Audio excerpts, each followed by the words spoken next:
정말 추워도 너무 춥습니다. 오늘 아침 제 사무실에 갔더니 주방과 화장실 수도가 꽁꽁 얼어버렸습니다. 매서운 한파는 당분간 계속되겠지만 그래도 주식시장에는 훈풍이 불고 있죠. 그 따뜻함을 담아 1월 23일 금요일 봉지욱의 봉인해제를 시작합니다.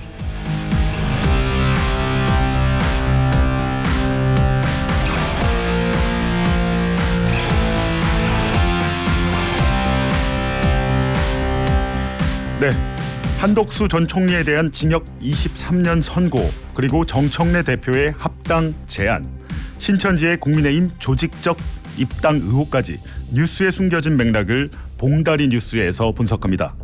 이어지는 봉지욱의 인터뷰, 봉터뷰에선 이재명 대통령이 전쟁 개시 행위나 마찬가지라고 평가한 민간 무인기 사건의 자세한 내막을 추적합니다. 이 사건 특종 보도 중인 박종화 뉴스타파 PD, 그리고 오혁진 일요시사 기자가 나옵니다. 두 번째 봉터뷰에서는 국회에서 내란 종식과 검찰개혁의 선봉으로 역할 중인 법제사법위원장이죠. 추미애 더불어민주당 의원에게 검찰개혁 방향과 갑작스러운 합당 이슈 등 최근 현안을 자세하게 물어보겠습니다. 유튜브 연장방송 대봉쇼에선 국회의원 추미애 말고 인간 추미애가 어떤 인물인지 집중 탐구합니다. 매주 금요일만큼은 라디오 최강자가 되고 싶은 봉지욱의 봉인해제, 지금부터 시작합니다.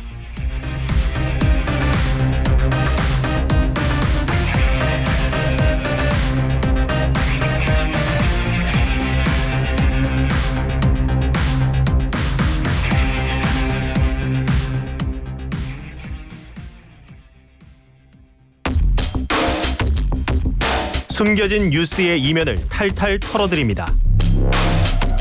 봉다리 뉴스.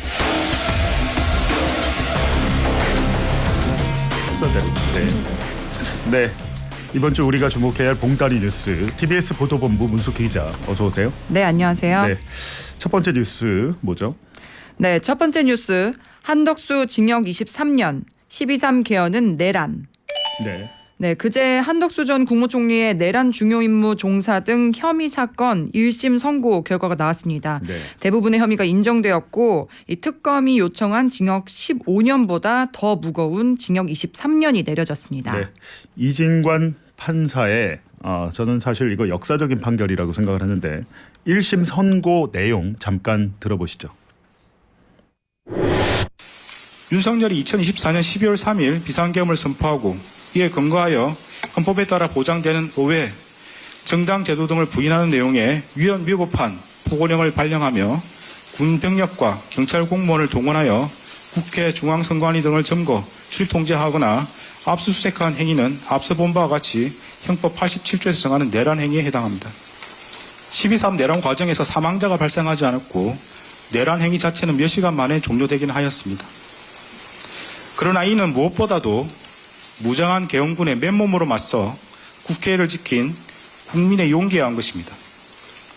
달리 피고인이 진지하게 반성하고 있다거나 자신의 범죄 행위로 인하여 국가와 국민이 입은 피해를 회복시키기 위한 어떠한 노력을 하였다고 볼 아무런 자료가 없습니다. 주문. 피고인을 징역 23년에 처한다. 특검에서는 15년형을 내려달라 이렇게 구형을 했는데 8년이 더 들었어요. 예, 그리고 중요한 것은 무엇보다 12.3 비상계엄은 명백한 내란이다, 이렇게 선고를 한 거죠. 네, 맞습니다. 이 내란죄에 대한 사법부의 첫 판단이 나온 겁니다. 네. 이 내란죄의 법적 구성 요건은 이 국헌 문란의 목적과 폭동 행위인데요. 이 앞서 들어보신 1심 선고 내용에도 나왔는데 이 재판부는 윤석열 전 대통령이 헌법기관인 국회와 중앙선거관리위원회를 침탈했으며 언론 출판에 대한 헌법적 가치를 파괴하기 위해서 네. 이 비상계엄을 선포하고 포고령을 발령했다면서 국헌 문란의 목적이 있었다고 인정을 했고요. 네. 5천여 명의 계엄군과 경찰관이 국회와 선관위 등을 점거한 행위를 폭동으로 봤습니다. 네, 또 증거인멸 혐의로 법정에서 곧바로 심사를 하고 구속을 시켰어요. 근데 이게 왜 문제냐면 서울중앙지법 판사들이 앞서 두 번이나 한덕수에 대한 구속영장을 기각했습니다. 근데 기각 사유가 뭐 증거인멸이나 도주 우려가 없다 이것뿐만이 아니고 혐의의 다툼의 여지가 있다라고 하면서 기각을 했는데 결과적으로 징역 23년이나 내려진 이 사건을 두고 영장을 번번이 기각을 해준 겁니다. 저는 조희대 대법원장이 혹시 여기에 영향을 미친 건 아닌지 이 부분도 2차 특검에서 반드시 한번 수사를 해봐야 된다 이렇게 생각이 듭니다. 네, 다음 뉴스는요. 네, 두 번째 뉴스. 갑자기 터진 민주당 조국혁신당 합당 블랙홀. 네. 네, 정청래 더불어민주당 대표가 어제 긴급 기자회견을 열고 조국혁신당을 향해서 합당을 전격 제안했습니다. 6.3 지방선거를 앞두고 호남 등 지지 기반이 겹치는 지역에서 민주당과 혁신당의 경쟁 구도가 될 가능성에 미리 합당 제안을 한 겁니다. 이 정 대표는 이재명 정부 성공을 위해서 이번 6.3 지방선거도 같이 치렀으면 좋겠다고 직격으로 밝혔는데요. 이에 조국혁신당 대표는 의원총회와 당무위원회에서 논의한 뒤에 결정하겠다고 바로 화답했습니다. 네, 어제 아침에 갑자기 이 합당 제안 발표가 이루어지면서 코스피 5,000포인트 돌파도 사실은 이 이슈에 묻혀버렸어요. 이진관 판사의 판결도 그렇고. 그래서 이 시점을 두고 적절하냐 이런 논란이 있는데 원래는 제가 이제 듣기로는 어제 이재명 대통령이 한국거래소 방문을 하려고 했었다고 네. 하더라고요. 근데 오전에 이 합당 이슈가 폭발력 있게 터져버리면서 한국거래소 방문이 뭐 취소됐다 이런 얘기도 들리고 있습니다. 일단은 민주당과 조국혁신당의 합당을 처음에는 이제 청와대 대변인이 잘 모르는 내용이라고 했다가 이후에 정무수석 홍익표 정무수석이 사전에 통보를 해왔다, 얘기를 했다, 우리도 알고 있었다 이렇게 해서 뭐 청와대와 사전 교감은 있었던 걸로 보이지만 일단은 최고 의원들도 20분 전까지 전혀 몰랐다. 네. 이러면서 일부 의원들이 정 대표의 해명을 요구하고 명확히 반대하는 입장을 밝히기도 했는데 불확실하죠. 합당이 될지 안 될지 봐야 되겠지만 한 가지 확실한 것은 합당이 되느냐 마느냐에 따라서 정청래 대표의 거취도 달려 있습니다. 여기에. 예, 이 부분은 확실하죠. 네. 만약에 합당이 실패할 경우에는 그 책임을 또 본인이 져야 되기 때문에 뭔가 지금 아직 이야기가 많이 나오지는 않는데 차차 어떤 배경에서 이런 발표가 이루어진 건지 오늘 내일 중에는 아마 자세하게 내용이 나올 것 같습니다. 네, 다음 뉴스는요. 네, 세 번째 뉴스. 통일교보다 더한 신천지. 네. 이만희 교주 욕성 공개. 네, 국민의힘 제20대 대통령 후보 경선 직전에 이 신천지 내부에서 조직적으로 국민의힘 당원 가입 지시가 있었다는 사실이 확인이 됐습니다. 이 검경 합동수사본부는 다수의 신천지 전직 관계자를 조사하는 과정에서 2021년 3월쯤 이만희 총회장이 국민의힘 당원 가입을 지시했다는 진술을 확보한 건데요. 네. 이 2021년은 국민의힘 대선 후보 경선이 진행된 시기입니다. 이 윤석열 전 대통령이 그해 11월에 최종 후보로 선출이 됐잖아요. 네네. 그래서 이 경선에서 탈락한 홍준표 전 대구시장은 신천지 10만 명 가입 의혹까지 제기하고 있는 상황입니다. 네, 사실은 명태균 게이트 검찰 수사 기록을 제가 이제 입수해서 보도를 할 때도 2021년도에 국민의힘 대선 후보 바꿔치기 의혹은 있었습니다. 그리고 그 이후에도 계속 이어졌는데 제가 볼 때는 이번에 검경 합동 수사로 이 진실이 드러날 것 같아요. 왜냐하면 이게 되게 중요한 이유가요. 만약에 이게 사실이다 이렇게 드러나면 윤석열 당선 무효 그리고 국민의힘 정당 해산으로까지 이어질 수 있는 폭발력 있는 아주 심각한 사안입니다. 더군다나 MBC에서 이만희 교주의 육성이 공개됐는데 이 육성을 언론에 제공한 사람들이 신천지 이만희의 측근들이에요. 제가 볼 때 그래서 통일교 같은 경우는 한학자의 육성이 나오진 않았어요. 네. 비교해 보면 통일교에 비해서도 신천지 문제가 훨씬 더 심각한 수준인 것 같습니다. 그래서 저는 국민의힘과 이준석 의원이 신천지 특검을 그렇게나 반대하는 것은 아닌지 이렇게 의심이 들 수밖에 없잖아요. 네, 그렇고요. 지금 현재 이해운 기획예산처 장관 후보자 청문회가 진행 중인데요. 제가 이제 방송 시작 전에 잠깐 봤는데 저는 여러 의혹 중에서도 그 아파트 청약 당첨 있잖아요. 네. 레미안 원펜타스라고 36억 원 가량의 분양을 받았는데 지금은 한 80억 원 가량 한다고 네. 하죠. 거기에 대해서 이해운 후보자의 해명이 가관입니다. 가관이에요. 왜냐하면 이제 청약 점수 아마 74점인가 겨우 턱걸이로 당첨이 맞습니다. 됐는데 결혼한 장남을 넣은 거잖아요. 근데 네. 장남을 넣었는데 장남은 이미 결혼을 해 있었기 때문에 청약 가점을 계산할 때 가족 수에 넣으면 안 되죠. 근데 부양 가족에 넣어서 당첨이 됐습니다. 당첨이 됐는데 여기에 대해서 국민의힘이 아니고 민주당 의원들이 집중적으로 질문을 하고 있더라고요. 근데 이해운 후보자가 하는 답변이 장남 부부가 혼례를 올리고 곧바로 문제가 생겼다. 내가 이 말까지는 안 하려고 그랬는데 사실은 우리 장남이 결혼하고 부부관계가 안 좋아서 혼인이 뭐 거의 관계가 깨어진 상황이 돼서 함께 살지 않았고 우리 아들은 장남은 우리와 함께 살았다. 이렇게 답변을 했는데요. 그렇게 하고 만약에 이제 장남 부부가 헤어졌다면 이게 납득이 되죠. 네. 근데 어떻게 보세요? 이럴 수가 있나요? 그렇게 어떻게 보면은 그냥 변명으로 네. 할 수 있는 예. 최대치를 한 거지 않을까. 그러니까 그런 생각이 최대치가 듭니다. 아니라 사실은 이게 거짓말이면 이거는 지금 주택법 위반으로 명백한 실정법 위반이기 때문에 당연히 네. 수사를 받아야 되고 처벌을 받아야 되는데 그래서 진성준 의원이 만약에 그렇다면 레미안 원펜타스 당신이 당첨받은 그 아파트를 내놔라. 매각할 의사가 있냐라고 물어보니까 네. 거기에 대해서 이해운 후보자가 수사기관의 결정에 따르겠다. 이렇게 얘기를 하더라고요. 예, 그렇게까지 중요한 아파트인가 봅니다. 네, 청문회 결과가 어떻게 나올지 오늘 굉장히 늦게까지 이루어질 것 같은데요. 그건 한번 지켜보기로 하고 오늘 봉다리 뉴스 여기에서 마치겠습니다. 문숙희 기자 수고하셨습니다. 네, 감사합니다.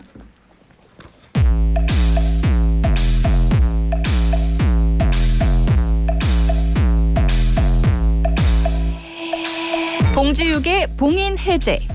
여러분의 다양한 의견을 기다립니다. 짧은 글 50원, 긴 글 100원, 샵 0951. TBS 시민의 방송 유튜브로도 참여하실 수 있습니다.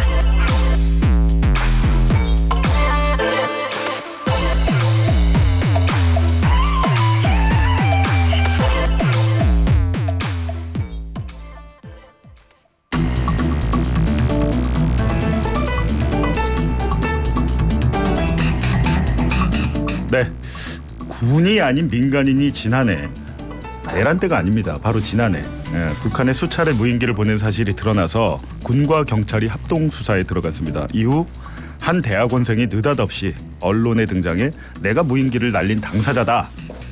왜 날렸냐? 그러니까 북한의 방사능과 중금속 오염도를 측정하기 위해서 보냈다. 이렇게 주장을 했는데요. 개인적인 일탈로 이 사건 끝날 뻔했는데 여기에 이 대학생 무인기를 날린 사람들의 배후에 정보사령부가 있었다는 정황 그리고 사실을 밝혀낸 기자들이 있습니다. 예, 일요시사 오혁진 기자, 뉴스타파 박종화 PD 나왔습니다. 네, 반갑습니다. 반갑습니다. 네, 반갑습니다. 지금 박종화 PD는 여기 두 번째인가요? 아니요, 처음 왔습니다. 아, 처음 왔나요? 네, 자주 봐서 그런지 나왔던 것 같고 오혁진 기자는 여러 번 왔고 한 두 번인가 예, 세 번. 오혁진 기자는 저번에 유튜브 연장방송 매봉쇼에서 댄스 춤을 추면서 크게 예, 화제가 봤습니다. 됐죠. 그 예. 댄스. 여러분 오혁진 기자가 취재만 잘하는 게 아니고요. 예, 춤도 잘 춥니다. 네, 그건 그렇고 일단은 무인기 의혹 관련해서 합동수사단이 압수수색을 실시했죠. 예. 그래서 윤석열 정부의 군대가 혹시 연루돼 있는 거 아니냐, 정부 차원에서 했거나 아니면 군이 배후에 있는 거 아니냐, 이렇게 지금 보고 있는데 원래는 수사가 이 정도까지는 아니었었죠. 예, 기사가 나오기 맞습니다. 전에. 예. 어땠죠?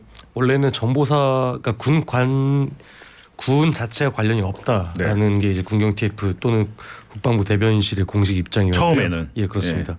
그 이후에 이제 저나 이제 그 피디님께서 이제 보도를 하시고 난 이후에 네. 정보사 측에서 이제 우리의 공작을 했다라는 그 작전이 유출된 것 같다라고 네. 해서 이제 언론에 제보를 하기 시작하는 제보자들끼리 좀 색출을 하는 그런 작업이 좀 있었던 것 같아요. 색출이요. 예. 그래서 이제 국방부 조사본부에도 관련 투서가 들어가고 난 이후에 군경 TF에서 정보사에 대한 조사가 들어간 것으로 알고 있습니다. 그러니까 언론 기사가 안 나왔다면 그냥 한 대학생의 철없는 철부지의 일탈로 끝날 뻔했는데 예. 알고 보니까 지금 군이 특히 정보사가 배후에 있었다는 정황이 지금 나온 거잖아요.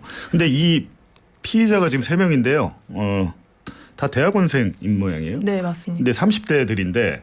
이 사람들이 지금 특정 회사를 차려서 무인기 제작사를 차렸어요. 그게 이제 저희가 처음 보도한 내용이 예. 에스텔 엔지니어링이라는 회사인데요. 에스텔 예, 엔지니어링. 2023년 9월 22일에 만들어졌습니다. 예. 근데 이 에스텔 엔지니어링은 무인기를 설계 제작하는 회사예요. 네. 근데 윤석열 정권 시절에 무인기를 제작하는 회사를 만들었는데 네. 그 시기가 완전히 수상합니다. 그래요. 왜냐하면 2023년 9월 1일에 네. 그 드론 작전 사령부가 만들어지거든요. 근데 같이 선배랑 저랑 네. 취재했잖아요. 예. 그 윤석열이 2022년 12월 26일 북한의 무인기가 대통령실 상공에 이렇게 날아가 그 사건이 있고 난 뒤에 대노했죠. 예, 네. 대극노를 네. 하면서 무인기 비슷한 거 100대 만들어서 북으로 날려보내라라고 하지 않았습니까? 그때 국방과학연구소도 본인이 직접 방문을 하고 맞습니다. 실질적으로 지휘를 했고 네. 그 이후에 무인기를 만들어진 게 드작사였어요. 예, 만들었죠. 예, 그때 만들어진 게 드작사였고 같은 시기에 드작사가 만들어진 비슷한 시기에 에스텔 네. 엔지니어링까지 만들어진 그러니까 겁니다. 드론 작전 사령부가 이제 창설이 되는데 딱 그 시기에 요 회사도 에스텔 엔지니어링이 만들어졌는데 근데 여기가 그 정도의 기술력이 있는데요. 아니 그러니까 무인기 예. 자체가 굉장히 이렇게 단순합니다. 만드는 그 방식 자체가 중국에서 이렇게 뭐 수입해 와가지고 기기들을 붙이면서 대학생들이 그냥 만들 예. 수 있는 수준이었던 것 같습니다. 예. 그래서 150에서 200만 원 수준의 무인기라고 하고 그거를 이제 북한으로 날려서 뭐 중금속이나 이런 우라늄을 측정을 하려고 했다라고 하는데 이게 네. 정말 말이 안 되는 얘기라고 합니다. 아니 그러니까 중금속이나 우라늄 측정을 하면 측정 장비가 있어야 되고 그걸 네. 무인기에 달아서 보내야 되잖아요. 네네네. 근데 그 어떻게 보면 싸구려 무인기, 민간 무인기에 네. 그 정도 장비를 달아서 보낼 수 있느냐, 그걸 달고 비행을 할 수 있느냐 이런 의심도 생기잖아요. 그거를 이제 제가 전문가들한테 물어봤는데 달 수 있냐고 물어보니까 이게 달 수 있다는 것 자체가 말이 안 되고 예. 그리고 30년간 한미 정보사가 그 북한이 핵 실험을 하는지 알기 위해서 예. 우라늄이나 이런 핵 그렇죠. 동위원소를 알면 어떤 핵을 개발을 하는지를 알 수가 있으니까 그거를 하려고 그렇게 노력을 했는데 200만 원짜리 무인기 날려서 알 수 있으면 진즉했다. 이게 네. 얼불성설이다. 막 그러더라고요. 예. 지금 댓글에요. 마녀 어여쁘님께서 오혁진 기자님 보러 왔다. 델지어다님은 오혁진 기자님이 젊은 시절의 김남길 배우의 모습. 야, 예. 아니 근데 약간 있어요. 김남길 배우를 하는 오혁진 기자. 저 이제 닮았습니다. 그래서 이제 사실은 이게 뭐 허접한 무인기를 장난처럼 보냈다 하더라도 어디로 보냈냐가 중요한데 그렇죠. 지금 예. 핵시설이 있는 쪽으로 보낸 거예요? 예. 무인기를? 예. 근데 무인기에 그럼 GPS에 좌표를 입력해서 보내야 되는데 그게 거기 있는지 우리 일반인들이 알 수 있나요? 여기 이제 군 관련 첩보를 준 거죠.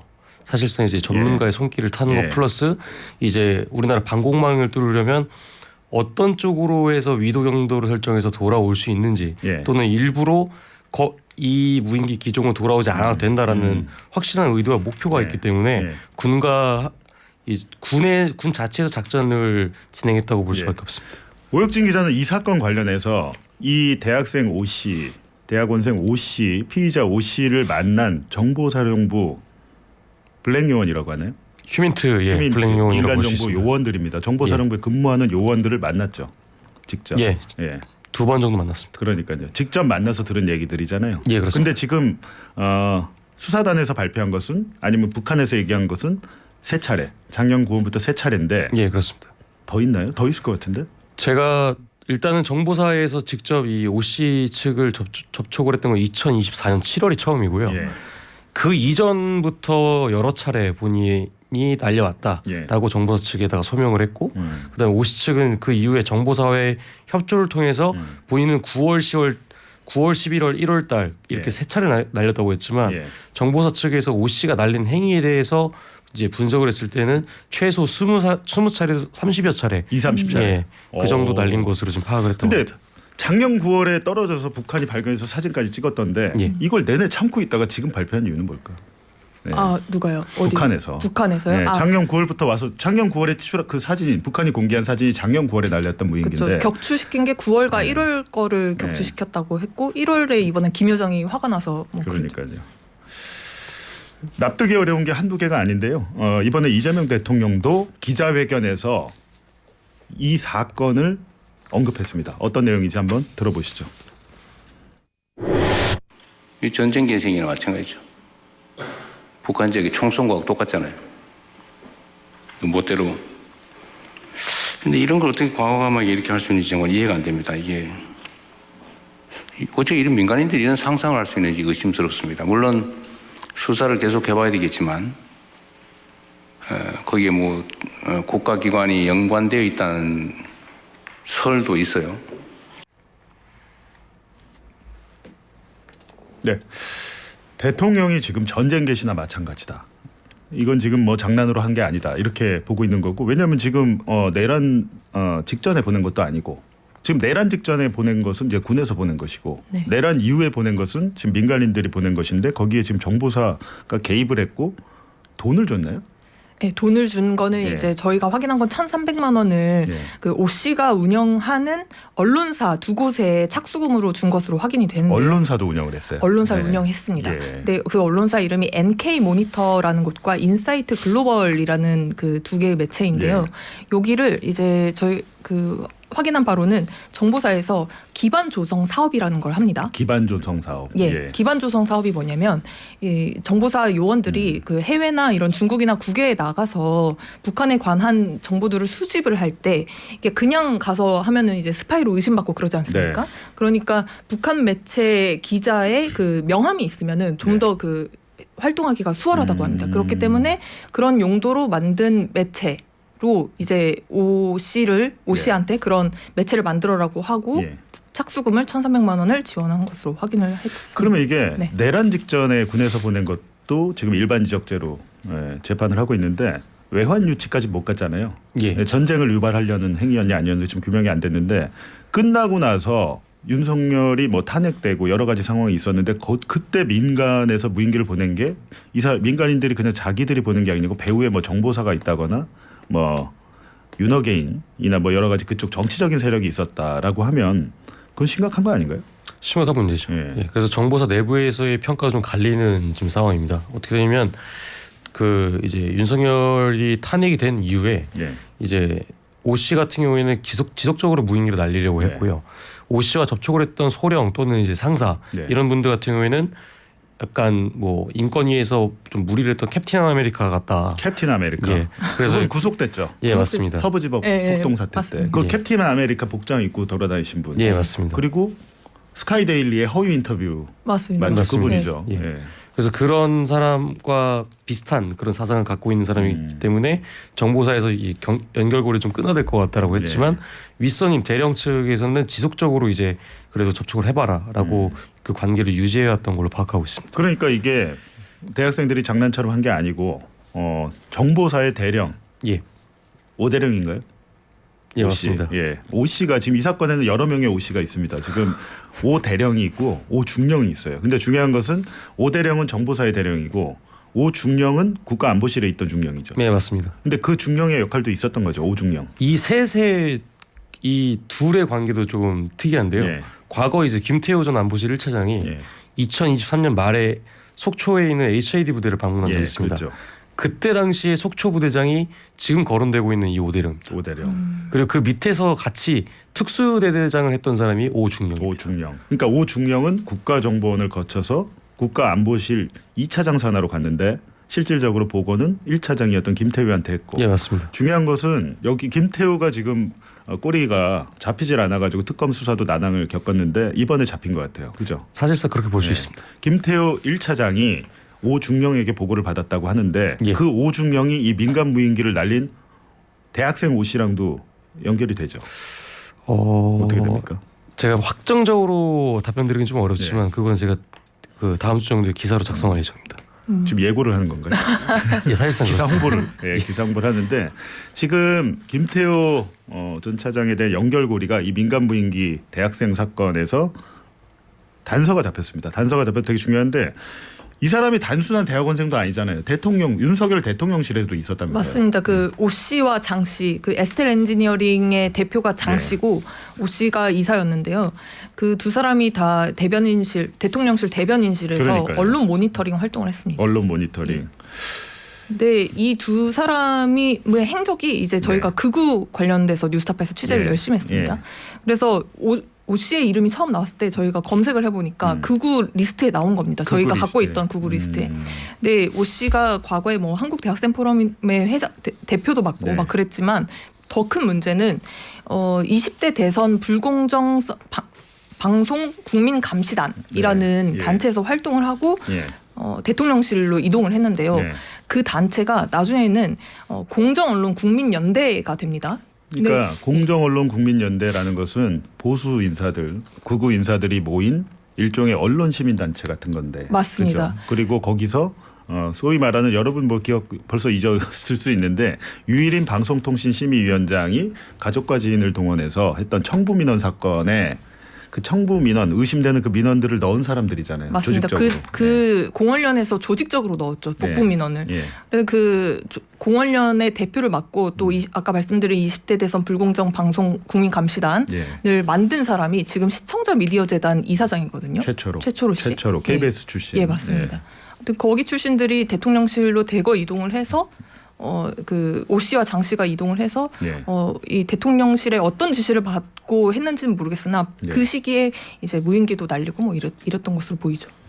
지금 정보사는 조사를 받나요? 그러면? 지금 이제 군경 TF 쪽에서 정보사 이제 안양사령부, 그다음 판교 백여단을 2번 정도 방문했던 것으로 알고 있고요. 예. 그다음 국방부 조사본부에서는 제가 이제 취재를 해봤는데 정보사 쪽에서 그렇게 막 협조적으로 이제 좀 대응을 하지는 않았다고 합니다. 그러니까 지난 특검 1차 특검 때도 정보사가 제대로 조사에 응하지도 않았고, 예, 맞습니다. 그렇죠. 특검에서도 크게 의지를 갖고 하지는 않았다고 하는 건 맞나요? 열심히 수사하려고 했는데 압수수색이 안 됐고요. 압수수색이 그다음에 안 됐고, 그리고 이제 현장 조사를 하면서 일부 자료를 건네받긴 했는데 예. 그 이전에 이제 특검 측에다 넘기지 않은 자료들은 대부분 파기된 것으로 알고 있습니다. 그러니까 지금 대통령이 전쟁 개시나 마찬가지로 했던 이 민간 무인기 사건이 단순한 사건이 아니고요. 지금 내란 이후에 또 북한의 도발을 유도하거나 어떻게 보면 이제 대북 공작을 한 흔적이 정황이 계속 나오고 있거든요. 이 두 기자가 밝히지 않았으면 대충 수사하고 끝날 뻔했는데 다행히 전모가 밝혀질 것 같은데요. 근데 지금 오혁진 기자 후속 기사 보면 북한 전시회 공작 뭐 이런 게 있던데 이게 무슨 얘기입니까? 이거는 제가 이제 추가 취재해서 이제 엊그제 작성한 기사인데요. 이 예. 내용이 좀 골 때리는 게 지금 현재까지는 무인기 공작에 대해서만 보도가 굉장히 많이 이루어지고 있잖아요. 예. 근데 이제 아까 이제 피디님께서 언급하신 그 오대령 네. 그 사람이 이제 새로운 언론 공작 형태를 또 만들었습니다. 예. 이게 뭐였냐면요. 2025년 초에 이제 대방동에서 지금 장 씨와 오 씨 말고 김모 씨라는 사람이 있습니다. 3명 있죠. 예. 네. 이 김모 씨를 접촉한 사람은 이제 그 정보사의 A 상사라고 보시면 됩니다. B 상사라고 보시면 됩니다. 예. B 상사 지속적으로 접촉을 하면서 대방동 인근에서 책방에서 북한 뭐 물품들, 뭐 음식, 술, 뭐 시계나 이런 것들을 네. 전시를 이제 기획을 했습니다. 2025년부터 실제로 한 3-4번 정도 전시를 했고요. 그 작년이네요, 그것도. 예, 맞습니다. 정보사에서 기획을 하려고 했던 거는 이 전시회에 민주당 또는 진보 계열 인사들을 초청을 해서 예. 정보사에서 이 진보 계열 민주당 인사들의 약점을 수집하는 게 목표였다고 합니다. 근데 그게 그냥 약점이 아니고 만약에 그런 물품들을 구매하거나 유통하거나 이게 문제가 됐으면 뭐 국가보안법이나 뭐 국가보안법상 회합통신, 예. 고무찬양 예. 이런 걸로 혹시 엮으려고 한 게 아니냐 이런 의심 좀 그런 들어요. 공작을 계획한 겁니다. 그게 북한 전시회 공작. 예. 공작명도 혹시 공작명은 제가 말씀드릴 수 없습니다. 아 그렇죠. 예. 예. 근데 어쨌든 알고는 있어요? 예, 알고는 있습니다. 예. 이게 모든 공작에 우리 예산이 투입되는 공작은 그냥 뭐 본인이 마음대로 할 수 있는 게 아니고요. 예, 공식적인 공작 명칭이 있습니다. 그래서 뭐 땡땡 공작 이렇게 얘기를 하는데, 그러니까 이거 지금 되게 심각하네요. 정보사가 이런 일을 벌였는데 몰랐네요, 우리 특검은. 예. 예. 새롭게 드러난 사실이고요. 그리고 2025년 이 전시를 통해서 정보사가 이제 그 김 씨와의 접촉으로 예. 최종 목표를 설정했던 거는 윤석열 탄핵 심판에 정치적으로 영향을 주려고 했다라는 그런 공작 내용이었습니다. 그러니까요. 이게 되게 심각한 문제인데 대통령의 지적대로 제대로 수사가 돼야 될 것 같고요. 지금 추가 취재하고 있는 내용이 있나요, 박정호 PD? 네, 저희도 이제 지금 대통령실과의 연관성이 매우 의심이 되기 때문에 네. 대통령실과의 연관성을 취재를 하고 있고요. 아까 직전에 여기 방송 들어오기 직전에 나온 예. 기사를 보니까 정보사에서 인정을 했더라고요. 예. 그러니까 인정을 의원실에 어떤 인정? 가서 예. 의원실에 가서 그 이 오 씨에게 예. 무인기 날린 오 씨에게 예. 그 돈을 주고 언론사를 만들게 한 게 맞다. 라고 야, 인정을 정보사가 그런 공작도 하는군요. 그러니까 공작 중에는요. 회사를 만들게도 하는데 그걸 가장업체라고 하고요. 예. 이 제가 볼 때는 오 씨가 채널A 인터뷰에 응한 그 인터뷰 내용도 사실은 정보사 그 블랙 요원들이 할 때 협조자나 공작원을 할 때 멘트도 줍니다. 어떻게 얘기하라고. 그걸 가장 멘트라고 하더라고요. 대북 송금 사건에도 그게 나오는데 예. 정보사가 그럼 지금도 개입하고 있다는 건데 만약에 채널A 인터뷰 배우가 정보사 요원이라면 매우 되게 그럴 수도 가능성 있다는 생각도 굉장히 듭니다. 매우 지금 네. 의심이 되는 상황이라 결국에는 이제 수사를 제대로 해야 될 텐데 어찌됐든 두 기자가 계속해서 취재를 해주시고 수사기관이 제대로 수사할 수 있도록 계속해서 좀 중요한 특종 보도를 해주기 바랍니다. 오늘 고맙습니다. 감사합니다. 감사합니다.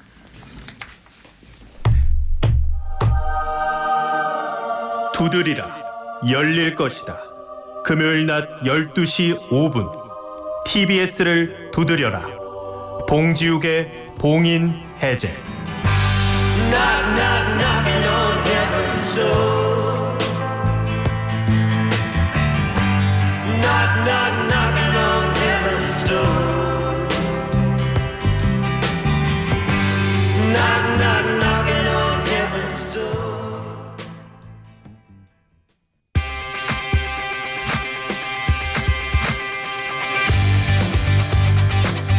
검찰개혁 논란의 핵심은 중대범죄수사청의 수사사법관이라는 직제를 만드는 것 그리고 공소청 검사에게 보안수사권을 줄지 말지입니다. 하지만 결국 법안을 확정하는 건 국회죠. 이재명 대통령도 국회에서 논의하고 정부 안에 반영하라고 지시를 했고요. 그래서 오늘 두 번째 봉터뷰 국회 법사위원장 추미애 더불어민주당 의원 모셨습니다. 네, 어서 오세요. 안녕하세요. 네. 반갑습니다. TBS에 오신 적이 있으신가요? 아니요. 처음 오신 거예요? 아마 예전에 왔을 예전에. 것 같은데. 김어준의 뉴스공장 할 때 그때 오셨을까? 아마도 네네. 예, 그때가 이 자리입니다. 아하. 예, 이 자리인데 예. 지금 여러 가지 TBS 형편을 알고 계시죠? 네, 그래서 올라와서 예. 힘내십시오. 예. 이렇게 응원을 했습니다. 알겠습니다. 네. 일단은 모든 질문이 있는데 저도 어제 그랬는데 네. 지금 합당 이슈가 다른 코스피 5천이나 뭐든 지금 다 덮었거든요. 갑작스러운 정청래 네. 대표의 합당 제안 네. 어떻게 보세요? 아직 제가 정 대표하고 대화를 나눠보진 않았어요. 네. 그러나 아마 대통령과 기조를 같이 하지 않을까 싶습니다. 대통령과. 네네. 예. 물론 대통령께서는 당무에 직접 개입하실 수가 그렇죠. 없고요. 예. 다만 그 이해훈 그 기획예산 후보자 예. 지명 등을 볼 때 예. 한편 통합도 해내면서 예. 국민 통합. 예. 그러나 정치 영역에서의 같은 우군끼리의 예. 어떤 세력 통합이라고 할까요? 예. 그런 건 또 당에서 알아서 해주라, 예. 해주겠거니 예. 하는 기대가 예. 평소부터 있지 않았을까. 네, 그것은 이미 조국 혁신당의 출범이 예. 지난 총선 때 이루어졌으니 예. 그때는 이재명 대표 시절이지 않습니까? 네. 그때부터 꾸준히 있었죠. 수석 최고위원과 당 대표로서 상호간에 호흡을 맞춰온 네. 언젠가는 예. 다음 선거 전에는 다음 선거가 이번 네. 지방선거가 네. 되겠죠. 양당이 경쟁하는 처지가 아니지 않느냐. 예. 그런 차원에서 세력 통합이 필요하다. 이렇게 교감이 쭉 있어 오지 않았나 네. 짐작은 되죠. 그러니까 독단적인 행동이 아니고 네. 교감이 있었을 것이다. 네, 그리고 네, 실질적으로 또 홍익표 정무수석이 사전에 얘기를 들었다. 전에 왔다라고 네, 발표하기 전에 네. 그런 얘기도 했었는데 일부 의원들은 강하게 반발합니다. 여기에 대해서. 네. 네. 당 대표를 지냈던 저도 예. 간혹은 반발에 직면하는 일이 있었습니다. 예. 그러니 그게 참 애매한 지점인데 예. 미리 상의를 해도 또 여러 측면이 고려가 네. 될 것이고요. 예. 안 해도 또 문제가 되는 문제가 바로 이런 문제들입니다. 네. 그러나 이제 당원들의 목소리가 훨씬 커졌고 예. 또 당원들도 정치 현안에 대해서 정말 이 새로운 나라 예. 진정한 개혁 여기에 다 주체적으로 나서고 있는 상황이고 그냥 관전자가 아니거든요. 예. 네, 그렇기 때문에 이것은 정청래 대표도 이것은 제안입니다 하셨듯이 그 후에 의견을 수렴하는 절차는 충분히 가져야 될 것이다 이렇게 봅니다. 근데 철회할 수도 있는 겁니까? 이렇게 해놓고? 철회라기보다는 예. 그냥 제안이니까 예. 그러면 시기, 방법 이런 것은 계속 수렴해 나가겠죠. 의원님께서는 개인적으로는 합당 네. 찬성을 하세요? 저는 뭐 이재명 대통령 당대표 시절부터 꾸준히 예. 이 세력은 서로 간에 우군이다 하고 사실은 뭐 조국 대표와 이재명 대표 이렇게 어깨거리하고 사진도 네. 늘 찍으시고 어떤 긴장 대립 요소가 있지 않나 이견이 표출되지 않나 할 때마다 예. 그 우위를 돈독히 한 모습을 늘 지지자들한테 보내셨거든요. 그러면 이런 큰 개혁을 앞두고 함께 네. 힘을 합쳐야 될 때는 또 합칠 수 있다 이렇게 생각을 하죠. 네. 알겠습니다. 네.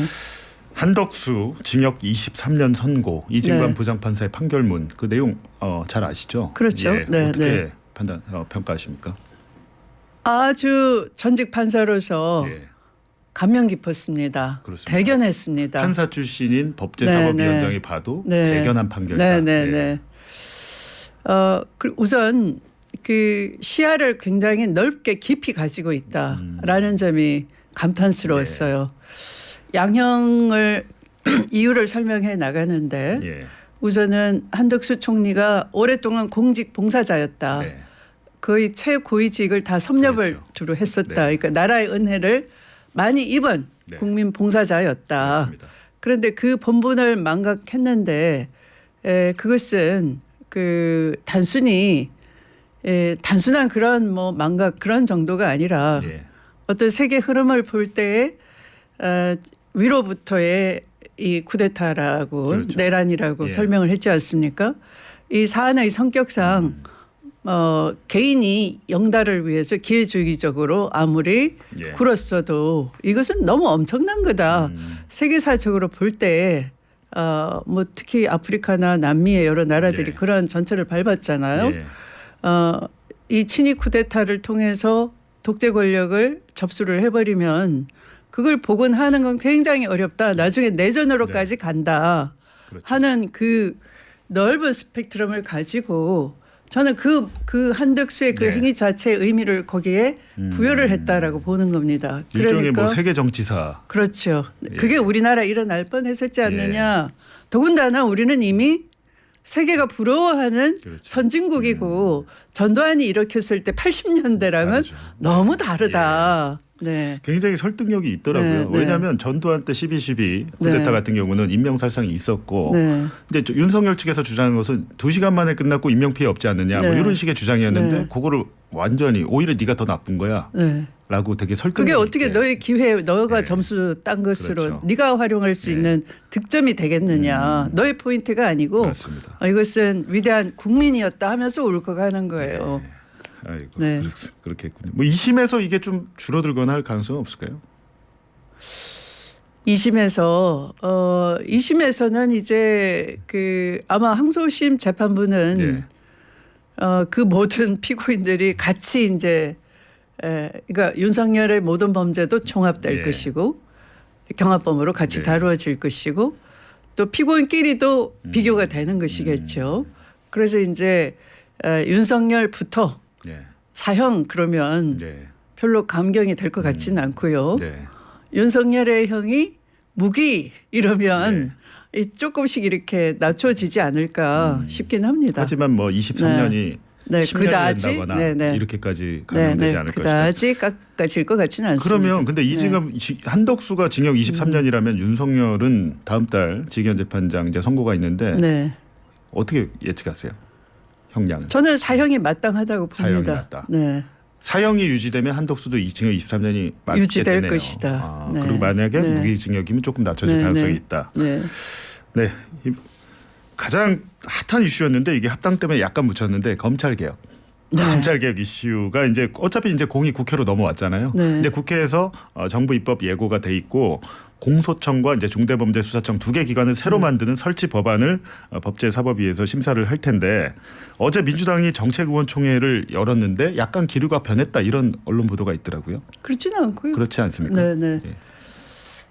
물론 이제 그 사실은 그 당에서 지속적으로 보고는 있었지만 이렇게 막바지에 뭐 이렇게 토론은 이제 거의 드물었죠. 네, 오랜만에 그렇죠. 하는 거였죠. 네. 정부의 초안이 나오고 네. 난 후에 이제 당의 의견을 수렴하라라고까지 하는 사이에 예. 사실은 개혁을 바라는 많은 국민들의 네. 의구심, 조바심, 네, 걱정 이런 맞습니다. 게 막 폭발했지 않습니까? 맞습니다. 예. 그렇기 때문에 이제 당도 예의주시하고 있는 네. 것이고요. 그래서 대통령께서 말씀은 보안 수사권은 인정할 수가 없고 예. 예외적으로는 예외적으로. 필요할 수도 있다라고 하셨거든요. 근데 그 예외적인 사유를 이제 예를 드시면서 예를 들어 공소시효가 임박한 사건이 올라오면 그렇죠. 어떡하느냐. 이제 그런 우려를 하셨습니다. 예. 그런데 사실은 그것은 지금 현재도 네. 시스템으로 검경 간의 대립이 아니라 협력 관계가 되면 다 해소가 되는 부분들이거든요. 보안 수사권이 아니더라도 해결할 수 있는 부분. 그러니까 지금은 예를 들어 송치 사건에 있어서의 재수사를 네. 해봐라라고 예. 하더라도 사건 번호 추적이 안 되는 거예요. 네. 네. 그러니까 불송치를 하면 그것으로 사건이 끝나죠. 종결돼 예. 버리고 예. 재수사를 하면은 또 재수사 요구했던 검사도 나중 가면 달라져서 이 사건 지휘자와 사건이 서로 이 분리가 된 채로 예. 사건이 감독이 안 되는 거죠. 지금도. 지금 예. 예. 보안 수사 역시 마찬가지. 그러니까 보안 수사 요구할 때는 이미 사건이 종결된 것으로 번호가 이제 달라지고 예. 보안 수사 요구하면서 내려 보낼 사건 때 번호가 바뀌는군요. 네, 예, 그러면서 보안 또 수사하게 되면. 네. 보안 수사 요구했던 검사도 또 나중에 보완해가지고 올려주면은 또 달라지고. 예. 네. 그래서 이 수사 지휘와 사건이 예. 추적이 될 수 있게끔 예. 관리를 해줄 필요가 있는 것이고요. 그러니까 이것은 얼마든지 왜 지금 이런 일이 벌어졌냐 하면 검경 간에는 서로 네. 대립이었거든요. 대립이고. 수사권 조정 상황에서 누가 더 잘해 한번 겨뤄봐. 네. 늘 긴장과 대립의 연속에서 수사 협조가 잘 안 됐어요. 예. 그래서 사건이 사실은 제대로 안 파헤쳐지는 경우가 있고, 예. 네. 그렇기 때문에 이제 그걸 수사 협력 관계로 제대로 바꿔주면서 예. 사건 추적이 가능하게 하고 공소시효도 집에 그 냉장고에 고기가 썩어가는지 모를 수가 있잖아요. 모르죠. 바쁘게 네. 살다 보면. 그러면 냉장고에 지금 고기가 구입한 지 2주가 지났습니다. 요즘 AI 냉장고는 알려준다고 그러죠. 네. 예. 그것처럼 이 형사사법 전자 시스템에서 공소시효가 1년 남았습니다. 네. 6개월 남았습니다. 예. 이렇게 알려주는 시스템을 가동하면 되는 거예요. 네. 그럼 검사가 보고 있다가 예. 이거 조금 있으면 언제 공소시효가 끝나는데 수사 제대로 되고 있습니까? 한마디 이 감시적인 의견을 보내면 그거 무시하면은 직권남용으로 그렇고 처벌받을 징계하고. 수 있는 예. 것이고 징계 요구를 할 수도 있는 것이고. 네. 알겠습니다. 근데 대통령이 이제 보안 수사권이 필요 없다고 생각하지만 네. 정치와 행정은 다르다. 네. 내가 정치권에 있을 땐 나도 검사의 수사권 박탈이 맞는데 내가 직접 이제 행정 뭐 대통령 입장에선 그럴 수 있을 것 같습니다. 근데 뭐 공소시효는 하나의 예시로 들었지만 결국에는 경찰에게만 수사권을 주면 거기서 또 부패나 여러 가지 조작 불법 강압 수사가 일어나는 거 아니야? 견제 장치는 있어야 되는 거 아니야? 이런 뜻인 것 같은데요. 네. 당연한 말씀인데요. 그러니까 수사 기소 분리라는 대원칙을 시행하고 나면은 그런 그 경찰의 수사권 남용도 있을 수 있고 그렇죠. 그걸 통제하기 위한 여러 시스템을 가동하면 되는 네. 거예요. 뭐 감찰을 강화한다든지 네. 또는 뭐 위원회 제도를 또 만들어 가지고 실질적으로 감찰이 이루어질 수 있게 한다든지 하는 여러 방안이 있을 수 있는 것인데 그거 가지고 수사권을 아직 보안 수사의 이름으로 또는 보안 수사 요구의 이름으로 그럴 필요는 없다. 예. 보안 수사 요구에 대해서는 사실 보안 수사라는 건 실질적으로 수사권인 거죠. 그렇죠. 수사 네. 개시만 못할 뿐이지 네, 네. 검사가 직접 수사한다는 수사하는 거니까. 것이죠. 예. 보안 수사 요구는 이제 이거 공소 제기하기 위해서 또는 영장 청구하기 위해서 예. 또는 공소 유지를 하기 위해서 이 필요한 수사가 빠진 수사, 누락된 수사를 좀 해주세요라는 것을 경찰에 당부하는 거예요. 근데 그거는 수직적 관계가 설정이 된 것이 아니라 예. 상하관계 때문에 요구하는 것이 아니라 어떻게 보면 이 수사하는 쪽하고 기소하는 쪽하고 예. 서로 협력하는 관계인 거죠. 예. 수사의 종착역은 어차피 송치했으면은 기소로 예. 수사가 옳았으면 판단을 받기 위한 거니까 네. 양쪽은 서로 같은 목표를 위해서 협력해야 돼서 이 보완을 해주세요라고 요구해서 내려보내면 수사를 하는 것은 역시 예. 경찰이 하는 거예요. 예. 검찰이 하는 게 아니라 그리고 그런 예. 정도를 지금 대통령께서 말씀하셨다고 보면 될 것 같아요. 그러면 네. 이렇게 좀 단도직입적으로 여쭤볼게요. 네. 보안 수사권, 그러니까 사실은 보안 수사권이란 말은 형사소송법에 없다고 그러던데요. 그냥 수사권, 수사할 수 있다, 뭐 이렇게. 보안 수사권이라고 돼 있는 게 아니라 검찰은 예. 수사권이 있다가 예. 검찰 수사권이 형사소송법 196조에 있어요. 예. 예.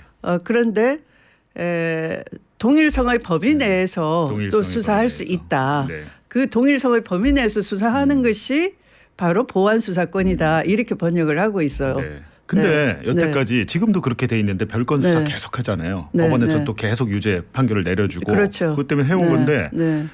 이번에 논의 과정에서 뭐 대통령이 얘기를 했으니까 국회에서 네. 논의해서 정부안에 반영을 해라, 수정을 해라 이렇게 얘기를 네, 했습니다. 개인적으로는 보안 수사권 검사에게 유지해야 된다, 박탈해야 된다, 어떻게 생각하십니까? 저 개인적으로는 보안 수사권은 절대 있을 수 없고요. 있을 그 수 없다. 자체가 수사권이기 때문에 예. 수사와 기소를 분리하기로 하는 자체가 예. 민주적 통제예요. 민주적 원리예요. 네. 형사사법 절차에 있어서 예. 그러면 수사권과 기소권은 확연하게 분리하는 것이 헌법 원칙에 맞는 것이고 네. 민주성의 원리에 맞는 것이고 다만 아까 기소를 위해서 예. 기소관으로서 볼 때 수사 미진 또는 공소 유지에 부족한 수사가 예. 있을 수 있어요. 예. 그럴 때에 수사를 보완해 주세요 하는 협조 협조 지시가 요청, 아니고 요청. 요청 이런 것을 경찰에 할 수 있는 것이죠. 네. 그러니까 그 정도가 이제 보완 수사 요청권 네. 저는 그렇게 표현을 합니다. 현재 형사소송법은 보안 수사의 요구라고 해서 네. 설치가 돼 있지만 예. 그거는 좀 수직적인 상하 그렇죠. 관계의 용어니까 요청으로 바꿔줬으면 네. 좋겠습니다. 그럼 공소청에 하겠다는 그 수사사법관 네. 이거는 어떻게 해야 됩니까? 어떻게 보십니까? 그것은 아까 그런 수사 기소를 엄정하게 분리를 해야 된다는 정신에는 굉장히 배치되는 거예요. 왜냐하면 경찰을 또 밑에 두니까 그렇죠. 검사가. 수직적 수직적으로. 관계로 예. 이 수사 사법관을 위에 두고 예. 기존의 검사들을 전직하게 보내려고. 하고 예, 예. 그다음에 밑에 전문 수사관을 둔다 이런 이원화된 체제를 예. 정부 초안으로 발표를 했는데 여기에 예. 대한 반발이 굉장히 심한 거죠. 그렇습니다. 일리가 있습니다. 예.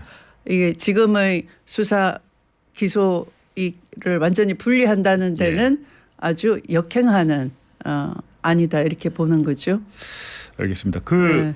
검찰 개혁 논란 때문에 네. 경기도지사 출마하신다고 소문 다 알고 우리는 다 그렇게 알고 있는데 네. 출마 선언 왜 안 하세요? 일단은 이 제가 출마 선언을 하지 않더라도 예. 뭐 대강 그 많이 알려져 많이 가고 알려져 있어서 있죠. 예. 네, 뭐 저도 출마 선언은 서두르지 않을 생각이고요. 네, 그러나 출마를 위해서 사실은 뭐 마음의 준비는 네. 하고 있고요. 예. 또 여러 조언을 듣고 있는 상황이고요. 네. 무엇보다 급한 것은 이 검찰 개혁 같은 이런 과제들입니다. 이것 때문에 그런 것 같아요. 네네. 예. 그래서 제가 여러 차례 이 법사위원장 맡으면서도 이거 경기도지사 준비를 해야 되는데 맡기가 어렵다 사양을 했지만 초반에 네, 이미 네. 그때 마음을 먹으신 네, 거군요. 네. 그러면. 그 당시에 또 내가 아니면 안 되겠다는 판단도 있었고요. 또 지금도 마찬가지로 내가 사실은 네. 야당 쪽에서는 은근히 빨리 나가줬으면 하는 기대를 하는 것 같아요. 예. 네, 그런데 야당에서. 네. 예. 그런데 이거 내가 물러나면 좀 흐지부지 되면 어떡하지 그렇죠. 하는 걱정. 출마 선언을 하게 네. 되면 법사위원장직을 내려놔야 되는 건가요? 뭐 그럴 것 같지는 않은데요. 예, 예. 그런 것 같지는 그런 건 않은데, 네. 그 일단은 뭐 좀 뭐라고 할까 이게 국민들께서 네. 개혁을 바라는 국민들께서 또 걱정이 있으시지 않겠어요. 시대적 요구가 네. 있고 네, 예, 네. 또 추미애 위원장이 해주길 바라는 분도 네. 많이 있는데 네. 서울에서 5번 5선 하셨잖아요. 네, 광진구에서. 네, 네. 서울시장은 생각이 없으셨어요? 왜 경기도 지사를 제가 경기도 예. 소속의 국회의원이니까 지금 현재. 전 집도 예. 제가 예. 서울 집은 팔고 예. 네. 하남에 계시죠? 네, 하남에 이제 전세로 살면서 무주택자입니다. 네. 아, 무주택이세요? 네, 네. 근데 그렇다면 내가 경기도지사가 돼야 되는 이유 아니면 네. 내가 경기도지사가 되면 이것만큼은 내가 경기도민한테 약속한다. 그런 내용들이 있을까요? 경기도를 사실은 저는 좀 이 수도권에 많은 규제가 수도권에 많은 규제가 있는데 네. 사실 서울 중심으로 다 세팅이 되다 보니 네. 경기도의 여러 불편한 시설들 감소해야 됐고요.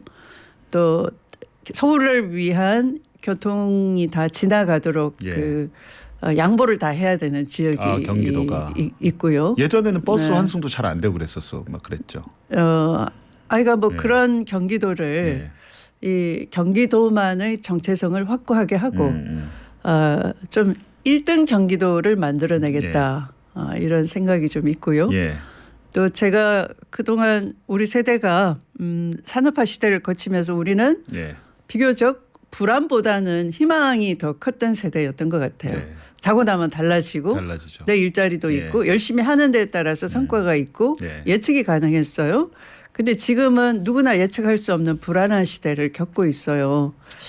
그걸 보면서 지금 대통령께서 지방 주도 성장을 말씀하셨잖아요. 네. 바로 경기도가 그런 일을 해낼 수 있는 역량을 갖추었어요. 네.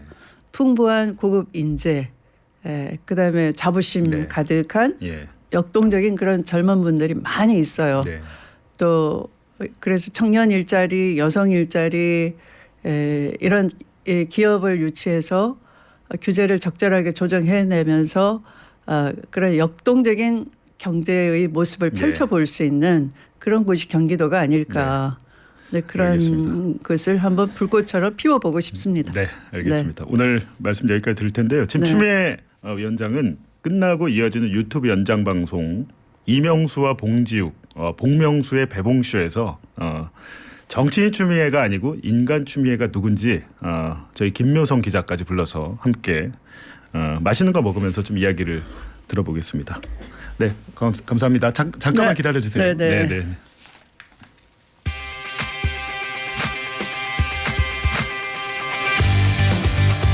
네. 고향에 돌아와도 그리던 고향은 아니러뇨. 산꿩이 알을 품고 뻐꾸기 제철의 울것만. 마음은 제 고향 지니지 않고 먼 항구로 떠도는 구름. 예, 제가 얼마 전 충북 옥천에 있는 시인 정지용 문학관에 갔었는데요. 네, 저는 이 고향이란 시가 법원 판결까지 걱정해야 하는 우리의 처지를 말해주는 것 같았습니다. 이진관 판사의 이번 판결이 역사적 기록으로 남아야 하는 이유, 윤석열, 김건희 이전에 지극히 정상적인 대한민국으로 돌아가는 출발점이기 때문입니다. 돌아보면 1998년 IMF가 한창일 때도 우리 국민들 참 우울했죠. 예. 문득 저는 오늘 이 노래가 생각나더라고요. 가사는 되게 슬픕니다. 아이가 아버지를 오락실에서 이제 만나서 아버지가 오락을 하고 있는 그 모습을 봤는데 선율은 참 신나요. 신난 노래인 줄 알았는데 가사를 보니까 굉장히 슬펐는데 오늘 이 옛날 노래가 문득 생각났습니다. 마지막 곡으로 들려드릴게요. 한스 밴드가 부릅니다. 오락실.